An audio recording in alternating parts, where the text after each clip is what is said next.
Hey guys! Welcome back to my channel. It's me again, Carla, and welcome to the video. So for today's video guys, I will show you kung paano ba ako nagko-convert ng aking dollar into peso using this Western Union app.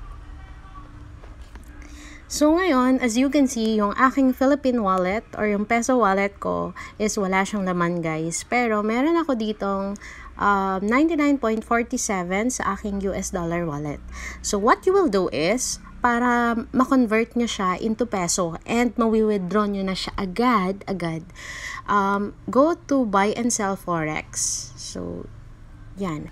And nakikita nyo, tap this US dollar. Dahil pag PHP, Philippine wallet natin yan. So, wala tayong laman.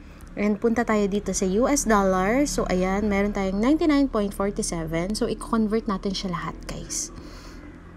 So, as you can see, yung conversion ngayon ng buying rate niya is 1 US dollar is equals to 55.50 peso. So, ayan, meron akong 5,520.59 and uubusin natin yan guys.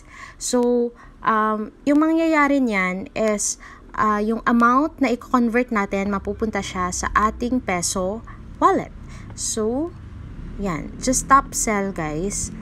And then, tap sell. And then, enter your PIN code. So, ayan. Congratulations! Sobrang bilis, sobrang hassle-free guys.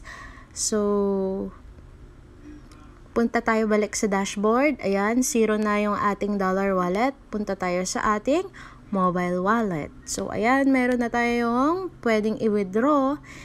And, that's it for today's video guys. I hope you did get something from me today. And see you guys on my next one. Bye! Peace!